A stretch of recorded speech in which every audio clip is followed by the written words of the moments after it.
Hi, good morning. അപ്പോൾ നമ്മുടെ ഇന്നത്തെ റെസിപ്പി എന്ന് പറയുന്നത് ഒരു മുളകൂഷ്യാണ് ട്ടോ. സാധാരണ ഉണ്ടാക്കുന്ന ചേമ്പ് മുളകൂഷ്യം അങ്ങനെയുള്ള ചെറിയ ചെറിയ ഇൻഗ്രീഡിയൻസ് ഉപയോഗിച്ച് ഒന്നോ രണ്ടോ ഇൻഗ്രീഡിയൻസ് ഉപയോഗിച്ചുള്ള മുളകൂഷ്യമല്ല. നമ്മൾ സാധാരണ ഉണ്ടാക്കുന്നതിൽ നിന്ന് വ്യത്യസ്തമായിട്ട് കുറച്ചധികം ഇൻഗ്രീഡിയൻസ് ഉപയോഗിച്ച് നമ്മുടെ കുരുമുളക് മുളകൂഷ്യാണ് നമ്മൾ ഉണ്ടാക്കുന്നത്. അപ്പോൾ ഇതിൽ കുറച്ചധികം വെജിറ്റബിൾസ് ഉണ്ട്. നിങ്ങളുടെ കയ്യിലുള്ള ഏതെങ്കിലും വെജിറ്റബിൾസ് ചെറിയ ചെറിയ കഷ്ണങ്ങൾ ഒന്നോ രണ്ടോ പീസുകൾ എടുത്താലും മതി. അങ്ങനെ കുറച്ച് കഷ്ണങ്ങൾ ഉപയോഗിച്ച് നമുക്ക് വളരെ ടേസ്റ്റി ആയിട്ടുള്ള കുരുമുളക് മുളകൂഷ്യം തയ്യാറാക്കാം. അപ്പോൾ ഇത് ചോറിന് നല്ലൊരു സൈഡ് ഡിഷാണ്. അപ്പോൾ എങ്ങനെയാണ് നമ്മുടെ ഈ ഒരു കുരുമുളക് മുളകൂഷ്യം തയ്യാറാക്കുന്നത് നോക്കാം. നമുക്ക് നമ്മുടെ ഇൻഗ്രീഡിയൻസ് നോക്കാം. ഞാനിപ്പോൾ 1/4 കിലോ കുമ്പളങ്ങ ഈ ഒരു വലിപ്പത്തിൽ കുറച്ച് വലിപ്പമുള്ള കഷ്ണങ്ങളായിട്ട് മുറിച്ചെടുത്തിട്ടുണ്ട്. പിന്നെ ഒരു ക്യാരറ്റിന്റെ വലിയ ക്യാരറ്റിന്റെ പകുതിയാണ് എടുത്തിട്ടുള്ളത്. അതും കുറച്ച് വലിയ പീസുകളായിട്ട് കട്ട് ചെയ്തെടുത്തിട്ടുണ്ട്. ഒരു 10-12 ഉള്ളി എടുത്തിട്ടുണ്ട്. എരിവുള്ള ഒരു പച്ചമുളക് എടുത്തിട്ടുണ്ട്. നമുക്ക് ഒരു പച്ചമുളക് മതി.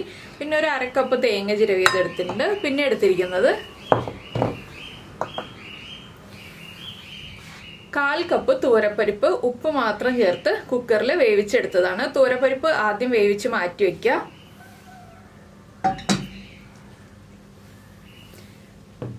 പിന്നെ ഒരു നേന്ത്രക്കായ വലിയ പീസുകളായിട്ട് കട്ട് ചെയ്ത് വെള്ളത്തിൽ ഇട്ട് വെച്ചിട്ടുണ്ട്. അതുപോലെ തന്നെ ഒരു ചെറിയ ഉരുളക്കിഴങ്ങും ഇതുപോലെ വലിയ പീസുകളായിട്ട് കട്ട് ചെയ്ത് വെള്ളത്തിലിട്ട് വെച്ചിട്ടുണ്ട്. ഉരുളക്കിഴങ്ങിന്റെയും നേന്ത്രക്കായുടെയും കളർ മാറിപ്പോകാതിരിക്കാനാണ് കട്ട് ചെയ്ത് വെള്ളത്തിലിട്ട് വെച്ചിരിക്കുന്നത്. പിന്നീട് നമുക്ക് ഇതിലേക്ക് ഏറ്റവും ഇമ്പോർട്ടന്റ് ആയിട്ട് വേണ്ട ഒരു ഇൻഗ്രീഡിയന്റ് എന്ന് പറഞ്ഞിട്ടുണ്ടെങ്കിൽ കുരുമുളകാണ്. നമ്മൾ ഈ ഒരു മുളകൂഷ്യത്തിൽ മുളക് പൊടിയൊന്നും ചേർക്കില്ല. കുരുമുളകിന്റെ എരിവാണ് ഏറ്റവും ഇമ്പോർട്ടന്റ് ആയിട്ട് വേണ്ടത്. അത് ഞാൻ ചേർക്കുമ്പോൾ പറയാട്ടെ എത്രയാണ് ചേർക്കുന്നത് എന്നുള്ളത്. അപ്പോൾ നമുക്ക് ആദ്യം ഒരു കുക്കർ എടുക്കാം. ഞാനിപ്പോൾ പരിപ്പ് വേവിച്ച കുക്കർ തന്നെയാണ് എടുക്കുന്നത്. അപ്പോൾ ഈ കുക്കറിലേക്ക് നമുക്ക് നമ്മൾ കട്ട് ചെയ്ത് വെള്ളത്തിലിട്ട് വെച്ചിരിക്കുന്ന കായും ഉരുളക്കിഴങ്ങും, ഇത് കായും ഉരുളക്കിഴങ്ങും കട്ട് ചെയ്ത് വെള്ളത്തിലേക്ക് തന്നെ ഇട്ട് വയ്ക്കുക. അതുപോലെ തന്നെ നമ്മുടെ കുമ്പളങ്ങ, ക്യാരറ്റ്, പച്ചമുളക്, പിന്നെ ഒരു 4-5 ഉള്ളി ബാക്കി വെച്ചിട്ട് ബാക്കിയുള്ള ഒരു 6-7 ഉള്ളി എടുക്കുക. അതും ചേർക്കുക. നമ്മൾ പരിപ്പിൽ ഉപ്പ് ചേർത്താണ് വേവിച്ചത്. ഇനി ഈ വെജിറ്റബിൾസിന് ആവശ്യമായിട്ടുള്ള ഉപ്പ്, പിന്നെ കുറച്ച് മഞ്ഞൾപ്പൊടി, ഒരു 1/4 ടീസ്പൂൺ മഞ്ഞൾപ്പൊടി, ഇത്രയും ചേർത്ത് 1 കപ്പ് വെള്ളം ചേർത്ത് കുക്കറിൽ ഒരു വിസിൽ വരുന്നത് വരെ വേവിച്ചെടുക്കുക. 1 കപ്പ് വെള്ളം മതി. എന്താണെന്ന് വെച്ചാൽ നമ്മുടെ പരിപ്പിൽ വെള്ളമുണ്ട്. പിന്നെ ഈ വെജിറ്റബിൾസിന് ആവശ്യമായിട്ടുള്ള വെള്ളമാണ് നമ്മളിപ്പോൾ 1 കപ്പ് ചേർത്തത്. പിന്നെ ഒരു വിസിൽ വരുന്നത് വരെ മാത്രം വേവിക്കുക. എല്ലാ വെജിറ്റബിൾസും ഒരു വിസിൽ വരുമ്പോൾ കുക്കായി കിട്ടും. അപ്പോൾ ഇതൊരു വിസിൽ വരട്ടെ. ഈ സമയത്ത് നമുക്ക് ഇതിലേക്ക് വേണ്ട അരപ്പ് റെഡിയാക്കി എടുക്കാം.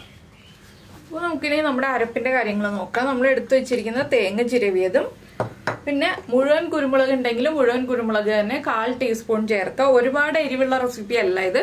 നമ്മൾ പച്ചമുളക് ചേർത്തിട്ടുണ്ടല്ലോ. ഞാനിപ്പോൾ കുരുമുളക് പൊടിയാണ് ചേർക്കുന്നത്. 1/4 ടീസ്പൂൺ കുരുമുളക് പൊടി ഇത്രയും ചേർത്ത് കുറച്ച് വെള്ളം ചേർത്തിട്ട് നമുക്ക് നന്നായിട്ടൊന്ന് അരച്ചെടുക്കാം. കുറച്ച് വെള്ളം ചേർത്ത് അരയ്ക്കുക. നന്നായിട്ട് വെള്ളം ചേർത്ത് അരയ്ക്കരുത്. അരഞ്ഞു കിട്ടാൻ ബുദ്ധിമുട്ടായിരിക്കും. അതുകൊണ്ട് തന്നെ വെള്ളം ആവശ്യമാണെങ്കിൽ ഇടയ്ക്ക് ചേർത്തിട്ട് അരച്ചെടുക്കുക കേട്ടോ. അപ്പോൾ നമ്മുടെ തേങ്ങയും കുരുമുളകും നമ്മൾ നന്നായിട്ട് അരച്ചെടുത്തിട്ടുണ്ട്. ഇത് മാറ്റി വയ്ക്കുക. ഇനി കുക്കറിന്റെ പ്രഷർ പോയിട്ട് നമുക്ക് ബാക്കിയുള്ള കാര്യങ്ങൾ ചെയ്യാം. അപ്പോൾ നമ്മൾ നമ്മുടെ പരിപ്പ് വേവിച്ചത് ഒരു മൺകലത്തിലേക്ക് മാറ്റിയിട്ടുണ്ട്. അതുപോലെ തന്നെ നമ്മുടെ വെജിറ്റബിൾസും കുക്കായി വന്നിട്ടുണ്ട്. അത് ഞാൻ ഈ പരിപ്പിലേക്ക് ചേർക്കുകയാണ്. ഇനിയിപ്പോൾ നമുക്കിതിലേക്ക് നമ്മൾ അരച്ചു വെച്ചിരിക്കുന്ന അരപ്പും കൂടി ചേർക്കാം. അരപ്പ് ചേർത്തിട്ട് ഈ കുരുമുളകിന്റെ ആ ഒരു എരിവ് നന്നായിട്ട് നമ്മുടെ കഷ്ണങ്ങളിലേക്ക് പിടിച്ചു വരുന്ന രീതിയിൽ നന്നായിട്ടൊന്ന് ആവി വരണം. ഒരുപാട് തിളച്ചു പോകരുത്. പക്ഷെ ചെറുതായിട്ട് പതഞ്ഞ് വരുന്ന രീതിയിലൊന്ന് ആവി വരുന്നത് വരെ നമ്മളൊന്ന് തിളപ്പിച്ചെടുക്കണം. ചെറുതായിട്ട് തിള വരാനേ പാടുള്ളൂ. സൈഡിലൊക്കെ തിള വരുന്നത് വരെ ഒന്ന് തിളപ്പിച്ചെടുക്കുക. അരപ്പിലേക്ക് ഒരു 1/4 കപ്പ് വെള്ളം ചേർക്കുന്നുണ്ട് കേട്ടോ. ഒരുപാട് വെള്ളമൊന്നും ചേർക്കുന്നില്ല. ഇനി നന്നായിട്ടൊന്ന് ഇളക്കി മിക്സ് ചെയ്യാം. നമുക്കിപ്പോൾ വെജിറ്റബിൾസിലും പരിപ്പിലും ഒക്കെ വെള്ളം ഉള്ളതാണ്. അതുകൊണ്ട് തന്നെ ഞാൻ കുറേ വെള്ളം ചേർക്കുന്നില്ല. പിന്നെ പരിപ്പായതുകൊണ്ട് തന്നെ ഒന്ന് കുറുകി വരും. ഇനി ഇതൊന്ന് നന്നായിട്ട് ആവി വരട്ടെ. ഈ സമയത്ത് നമുക്ക് നമ്മുടെ ബാക്കിയുള്ള ഉള്ളി ഉണ്ടല്ലോ, ഒരു 3-4 ഉള്ളി മാറ്റി വെച്ചിരുന്നത്, ആ ഉള്ളി ഒന്ന് റൗണ്ടിൽ കട്ട് ചെയ്ത് വെക്കാം. അപ്പോൾ ഇതിന് നന്നായിട്ട് ആവി വരുന്നവരെ നമുക്ക് വെയിറ്റ് ചെയ്യാം. ഇടയ്ക്കിടയ്ക്ക് ഇളക്കി കൊടുക്കാൻ മറന്നു പോരുത്. ഇളക്കി കൊടുത്തില്ലെങ്കിൽ തിളച്ചു പോകും. എന്താണെന്ന് വെച്ചാൽ നമ്മുടെ വെജിറ്റബിൾസ് ഇപ്പോൾ നമ്മൾ കുക്കറിൽ നിന്ന് മാറ്റിയുള്ളൂ. അതുകൊണ്ട് തന്നെ നല്ല ചൂടുണ്ട്. അപ്പോൾ അരപ്പിന് വേഗം ആവി വരും. അതുകൊണ്ടാണ്. അപ്പോൾ ഇനി ഞാനിത് ആവി വന്നു കഴിയുമ്പോൾ ബാക്കിയുള്ള കാര്യങ്ങൾ പറയാം. ഉപ്പൊക്കെ അപ്പോൾ ചെക്ക് ചെയ്യാം. ഇപ്പോൾ ചെക്ക് ചെയ്തിട്ടുണ്ടെങ്കിൽ ആ ഒരു വെള്ളത്തിന്റെ ചുവ ഉണ്ടാവും. അതുകൊണ്ട് ഇപ്പോൾ ചെക്ക് ചെയ്യേണ്ട, നമുക്ക് ആവി വന്നു കഴിഞ്ഞിട്ട് ചെക്ക് ചെയ്യാം. അപ്പോൾ നമ്മുടെ കറിയിൽ നിന്ന് നന്നായിട്ട് ആവി വരുന്നുണ്ട്, ചെറുതായിട്ട് പതഞ്ഞ് വരുന്നുണ്ട്. ഞാൻ ഇനി ഫ്ലെയിം ഓഫ് ചെയ്യാൻ പോവാണ്.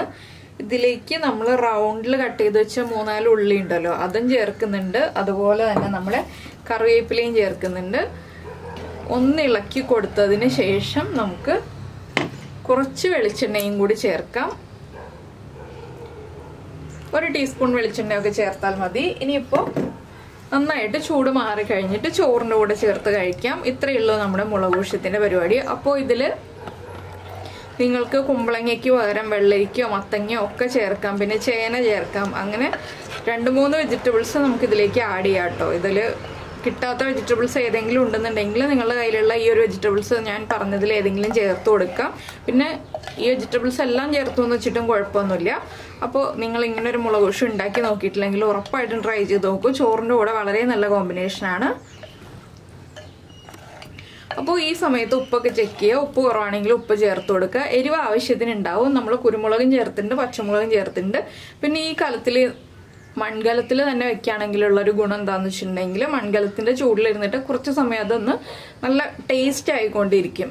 നോൺ സ്റ്റിക്ക് പാനിൽ ഇങ്ങനെയുള്ള ട്രഡീഷണൽ റെസിപ്പീസ് ഉണ്ടാക്കുന്നതിനേക്കാൾ നല്ലത് മൺകലങ്ങളിൽ ഉണ്ടാക്കുകയാണ്, അല്ലെങ്കിൽ മൺചട്ടികളിൽ ഉണ്ടാക്കുകയാണ് നല്ലത്. അപ്പോൾ നിങ്ങളെല്ലാവരും ഈ റെസിപ്പി ട്രൈ ചെയ്ത് നോക്കിയിട്ട് നിങ്ങളുടെ അഭിപ്രായം നമ്മുടെ വീഡിയോയുടെ താഴെ ഒന്ന് കമൻറ്റ് ചെയ്യുക. അതുപോലെ ഇഷ്ടപ്പെട്ട റെസിപ്പി ആണെങ്കിൽ ഒന്ന് ലൈക്ക് ചെയ്യാനും മറന്നു പോകരുത് കേട്ടോ. പിന്നെ നമ്മുടെ ചാനൽ ആദ്യമായിട്ട് കാണുകയാണെങ്കിൽ നമ്മുടെ വീഡിയോ പ്രസൻറ്റ് ചെയ്യുന്ന രീതിയൊക്കെ ഇഷ്ടമായി എന്നുണ്ടെങ്കിൽ നമ്മുടെ ചാനൽ ഒന്ന് സബ്സ്ക്രൈബ് ചെയ്ത് സപ്പോർട്ട് ചെയ്യണേ.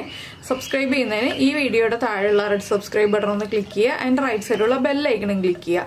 അപ്പോൾ ഓൾ എന്ന് പറഞ്ഞിട്ടൊരു ഓപ്ഷൻ കാണാം. ആ ഓളും കൂടി പ്രസ് ചെയ്തിട്ടുണ്ടെങ്കിൽ ഞാൻ എപ്പോഴും വീഡിയോ അപ്ലോഡ് ചെയ്യുമ്പോൾ നിങ്ങൾക്ക് നോട്ടിഫിക്കേഷൻ വരും.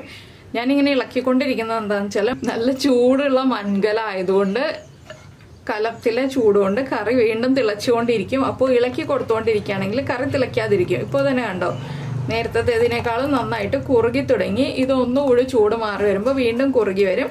അപ്പോൾ നിങ്ങൾക്ക് എല്ലാവർക്കും ഈ റെസിപ്പി ഇഷ്ടമായി ഉണ്ടാവുമെന്ന് വിചാരിക്കുന്നു. നമുക്ക് നമ്മുടെ അടുത്ത റെസിപ്പിയുമായിട്ട് വീണ്ടും കാണാം.